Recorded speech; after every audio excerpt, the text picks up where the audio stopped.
को लाइव गुरु, जीवित गुरु माना जाता है। कोई जमीन खरीद लो, गुरु ग्रंथ साहब का नाम रजिस्ट्री करा देते। लगभग 200-250 आदमी डेली गया गुरुद्वारे के अंदर लंगर खावे जावे।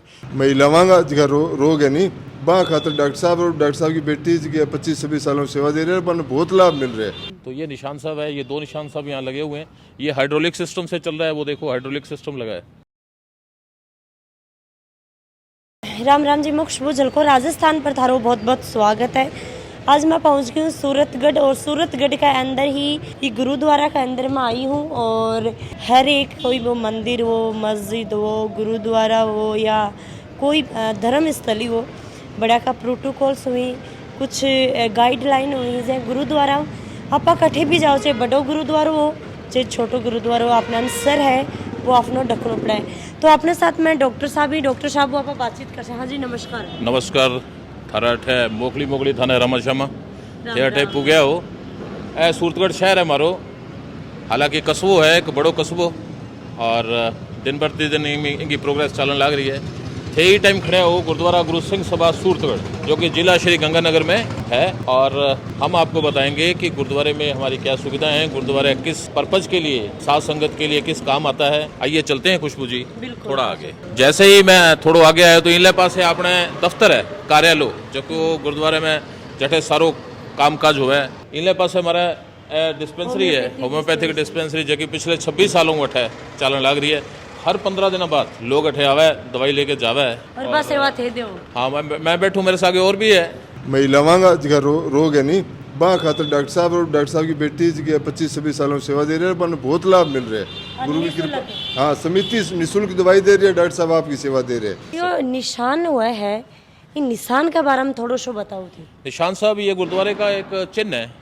आपने देखा होगा ऊपर झंडा भी होता है, एक निशान साहब। आपने खंडा साहब देखा होगा ना, खंडा लगा रहता है।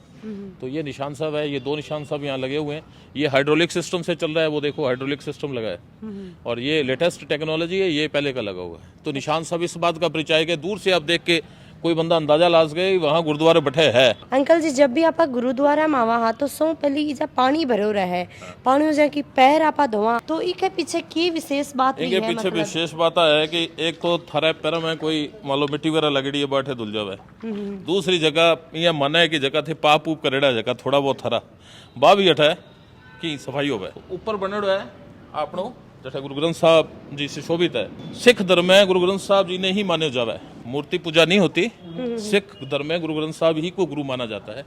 इनको एज ए गुरु की उपाधि है। तो सुबह शाम गुरुवाणी का पाठ होता है और कीर्तन होवे, और श्रद्धालु गण अठे आके सुन सके, आराम में बैठ सके। ठीक है, हमारा भाई जी बैठे हैं, आंता जानता ने प्रसाद वितरण करे। गुरुवाणी में लाइन है कि अव्वल अल्लाह नूर उपाया, कुदरत के सब बंदे, एक नूर ते सब जग उपजा, कौन भले कौन मंदे।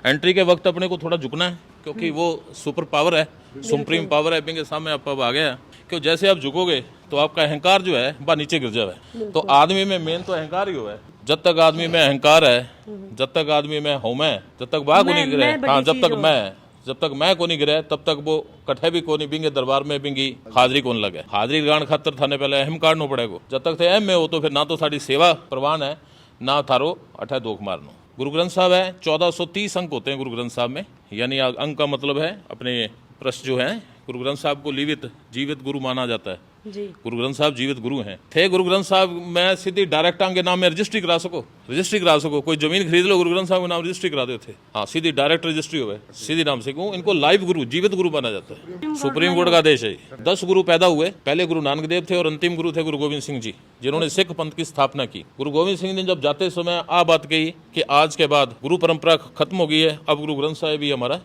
सिखों का इष्ट है, गुरु है। गुरु ग्रंथ साहब में आंग में बहुत से भक्तों की बाणी दर्ज है। जी हाँ, भगत धन्ना जो कि टोंक में पैदा होया, टोंक में पैदा होया भगत धन्ना जी, भगत पीपा जी राजस्थान के वो भी, भक्त बेणी, ये भी राजस्थान के, भक्त जयदेव, भगत कबीर। तो सबसे ज्यादा बाणी भक्त कबीर की गुरु ग्रंथ साहब में, क्योंकि कबीर भगत जी ने भक्त शिरोमणि मानेड़ो है। तो बांगी बाणी सबसे ज्यादा गुरु ग्रंथ साहब में मौजूद है। भक्ता की बाणी को जट तक प्रश्न है। तो गुरु ग्रंथ साहब एक कलेक्शन है। मैं मंदिर वगैरह में जाऊँ हूँ तो मैंने तो पता है कि भाई की स्थापना यहाँ हुई ही, या कोई अलग एक कहानी हुआ है। तो गुरुद्वारा की भी कुछ कहानी हुआ है क्या है, जो हमारे सिख समाज के जहाँ लोग रहते हैं ना, उसके लिए हमारे ये जरूरी है गुरुद्वारा बनाना, इसलिए हमने यहाँ स्थापना की इसकी सन 78 में। हाँ, हमारे समाज के लोग ज़्यादा थे यहाँ। जैसे पहले तो थोड़े थे, जैसे जैसे बढ़ते गए वैसे वैसे फिर हमारे को जरूरत पड़ी इसकी गुरुद्वारा बनाने के लिए। इस गुरुद्वारे की स्थापना की सन 1978 में। इस गुरुद्वारे में जहाँ लोकल सिख संगत का सहयोग था, वहाँ इस टाइम में शहर में काफ़ी कम सिखों की संख्या इतनी ज़्यादा नहीं थी, फिर भी ग्रामीण के सिख संगतों ने बहुत ज़्यादा सहयोग करियो। जैसे जियाँ कि भगवानगढ़ का लंबरदार डॉक्टर बलवंत सिंह जी बेदी के परिवार हो, और भी बहुत कई खलियाँ गांव का परिवार आ, और गुरुद्वारा एक लो सिखा के नाम मानो थे। ये गुरुद्वारा के अंदर अलग अलग कम्युनिटी की बहुत ज़्यादा सहयोग है। जितो सिखों सहयोग है भी तो रोडवंश समाज लगभग थे, विश्वास नहीं करूँगा कि तो रोडवंश का काफ़ी ज़्यादा प्रोग्राम गुरुद्वारा में हुआ है। और जितनी बसें यहाँ से अमरनाथ के लिए जाती हैं वो लगभग ये गुरुद्वारा का रुका है, लंगर पानी खावा है। और भी जो माता के भी जाते हैं, गुजरात में जितनी बसें हुआ है वे लगभग यहाँ पर रुकती हैं।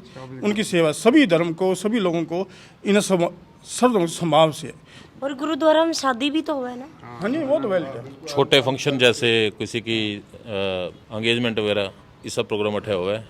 और गुरुद्वारा किसी पर्टिकुलर ऐसा नहीं भी सिख समाज को ही है। इस गुरुद्वारे को बनाने में पूरा सूरतगढ़ की संगत का पीसा लागेड़ा है ना, बल्कि सूरतगढ़ की संगत का पीसा जगह आड़ जगह गांव है बांगो पीसो लागेड़ो है। थे पर्टिकुलर कोई नहीं कह सको अठे हर एक बंदो आ सके क्योंकि जात पात अच्छे पूछिए को नहीं, कोई धर्म जात पात को नहीं। गुरुद्वारे में ही सबसे बड़ी बात है। थे आ गया थाने कोई को नहीं पूछोगे थे कठू आयो थे अठे रह सको। हाँ, आइडेंटिटी कई बार कार्ड थे पूछ सके, क्योंकि बाहरों जो आदमी आवे कोई अपराधी भी हो सके, कोई और भी हो बी खातर अठे आइडेंटिटी तो दिखानी पड़े। लेकिन थाने आ को नहीं पूछे जोगे थे कठू आया हो, थे के काम आया हो, थे लंगर शक सको, थारू पीसा को नहीं मांगी जाए, थे अठे नाइट स्टे करना जो तो अठे रात भी रह सको। लगभग 200-250 आदमी डेली गए गुरुद्वारे के अंदर लंगर खावे जावे।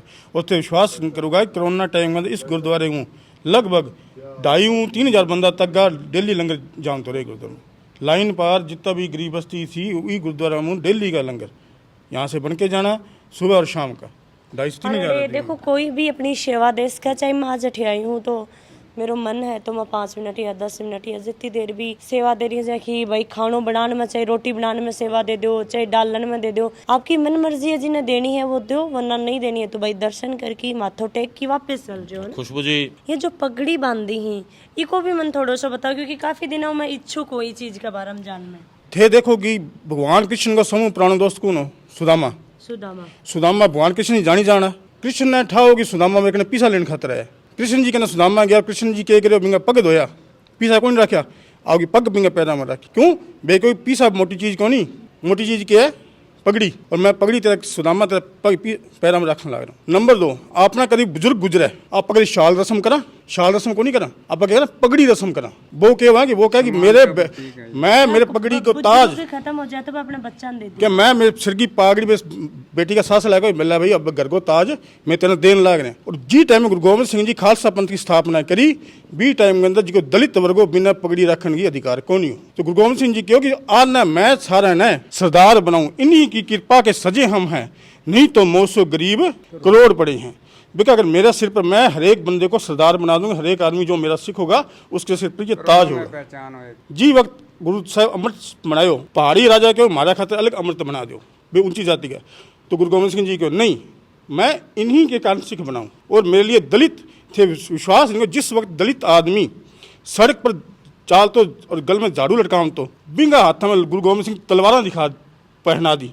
और बे दलित लोग दबलिया कुचले वर्ग मुगल की सेना से लड़ाई करने लगे। वो गुरबानी के चमत्कार हो और पगड़ी को ताज हो, जिको आपने आगे बड़ी अकली सिखा ही को नहीं। आज भी कोई लीडर जावे तो वो इलाके को आदमी बिना आपकी पगड़ी पहनावे, मतलब इन्हें कोई भी पहन सके पगड़ी। गुरु गोविंद सिंह ने कहा था कि मैं ऐसा पंथ जाऊंगा जो कि करोड़ों में पता लगे खालसा खड़ा है, सिख खड़ा है। इसलिए उन्होंने ये मतलब कि पगड़ी का जो दिया, जो दलित भी थे उनको कोई पगड़ी नहीं बनाना था। उन्होंने ऐसा काम चलाया जिससे दलित ऊंचा नीचा हर वर्ग वो पगड़ी, जहाँ भी कोई सरदार आप देखो कोई कितनी रश होगा, एक सरदार खड़ा होगा तो बोलेंगे सरदार जी खड़ा है। उन्होंने सरदारी बख्शी है। गुरु गोविंद सिंह ने बोला मैं ऐसा एक ऐसा था जब गुरु तेग बहादुर साहिब जी का शीश जो दिल्ली में दिया गया था ना, तो जिसके टाइम में जो शीश उठाना था तो किसी की पावर नहीं थी, कोई थी। तो भाई जैता जी थे ना, तो बता भाई जैता जी बात देखा सिर जगह लेके अपने गुत्थी में लेके चलिया भी टाइम में अनंतपुर साहब जब पूग गया बैठे तो बैठे जाके बाकी कि कोई और ऐसा नहीं साहसी पर्सन नहीं था जिनको शीश उठा सकता। तो बाकी जी नहीं, ऐसा कोई नहीं था। तो गुरु गोविंद सिंह जी ने जब शब्द उच्चारे थे कि मैं ऐसा एक पंथ बनाना चाहूँगा जिसमें हमारा जो सिख होगा वो हर जगह, कोई चाहे लाखों की तादाद होगी तो सिख एक होगा तो उसका नाम सिख की पंक्ति में आएगा। या जिके टाइम में पढ़ता नहीं बी टाइम 2 या 3 आदमी चाला करता नहीं तो एक सरदार जयपुर में जब पढ़ता तो बगैर 2 आदमी जान लग रहे, भी कैसा कि सरदार जान लग रहे। सरदार की पदवी इतनी बड़ी है, ये पागड़ी का चमत्कार है। मतलब 100,000 आदमी में भी सरदार जी खड़े रही तो बाने एक ही दिखेगा, एक ही दिखे। मतलब बाकी पगड़ियों बाकी पहचान और रिस्पेक्ट पहचान उसकी पागड़ी शू होगी। जो ये पागड़ी है ना, इसको पागड़ी बोलते, लेकिन ये पग हमारा पंजाबी में शब्द है जो पग है ना, तो पग शब्द के साथ ही ये इज्जत का शब्द है। राजपूतों में भी पगड़ी होती है, लेकिन जो हमारा जो है ना सरदार शब्द है ना, वो सरदारों को गुरु की वजह से ये बख्शन जो हुआ है। ये लास्ट में जाता जाता अपने दर्शकों के लिए ये आई बात है कि थे जो बंदे गुरुद्वारे नहीं गए बा गुरुद्वारे में आवे ताकि माने पतो लगे कि संभाव अगर आपने कट्ठे देखना है तो वो गुरुद्वारे में मिलेगा। अठे कोई जाति नहीं, कोई पाती नहीं। सिख की बात है, सिख का मतलब आइडेंटिटी है। पग की वजह से, पगड़ी की वजह से एक आइडेंटिटी है कि आप अलग पहचाने जाते हो। उस जमाने में जब गुरु गोविंद सिंह ने सिख पंथ की स्थापना की तो उन्होंने एक डिफरेंट बनाया। उसका भी कोई कारण था, उस समय के हिसाब से उस समय हालात ऐसे थे कि उनको सिख पंथ की स्थापना करनी पड़ी। तो गुरुद्वारे में आओ, इनको सिस्टम देखो, गुरबाणी अगर पढ़ सको तो फिर तो बात ही की बात है। लेकिन गुरबाणी पढ़ना हर एक के बस की बात तो नहीं है, लेकिन कोई प्रयास किया जाए तो पढ़ भी सकता है। लंगर की व्यवस्था फ्री ऑफ कॉस्ट है, निःशुल्क है कि पीसों को लगे थे रात में रहना चाहे बिंगो कोई पीसों को नहीं। ठीक है, तो गुरुद्वारे में आके अगर आओगा तो और भी कई बातें थाने जानकारी हो सी जो कि नहीं हो सकी, मैं नहीं बता सका, इतनी बारे में क्षमता को नहीं कि मैं हर चीज़ थाने एक्सप्लेन कर सका। अरे आऊँगा तो और भी की चीज़ें थाने अच्छा देखने मिलेगी। बिल्कुल, बहुत बहुत धन्यवाद।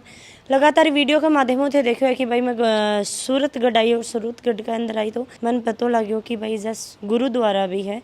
तो गुरुद्वारा में आई और अठा का जो लोकल लोग आसपास का जाड़े का अध्यक्ष हैं जो संभाली ही अणु भी आप बातचीत करी, सबू बातचीत करी और वह बोला करी कि वीडियो के माध्यम में इतनी चीज़ में दिखा कौन सका। पर यह चीज़ है कि गुरुद्वारा में थे खुद आओगा तो थाने पता लगेगा कि जा कितनी रिस्पेक्ट दी जाए, कितनी आपा देश कहाँ और कोई न की तरीक़ा भी ऊँच नीच जात पात बिल्कुल भी जा देखियो को नहीं जा है। जय हिंद, जय राजस्थान, राम राम जी।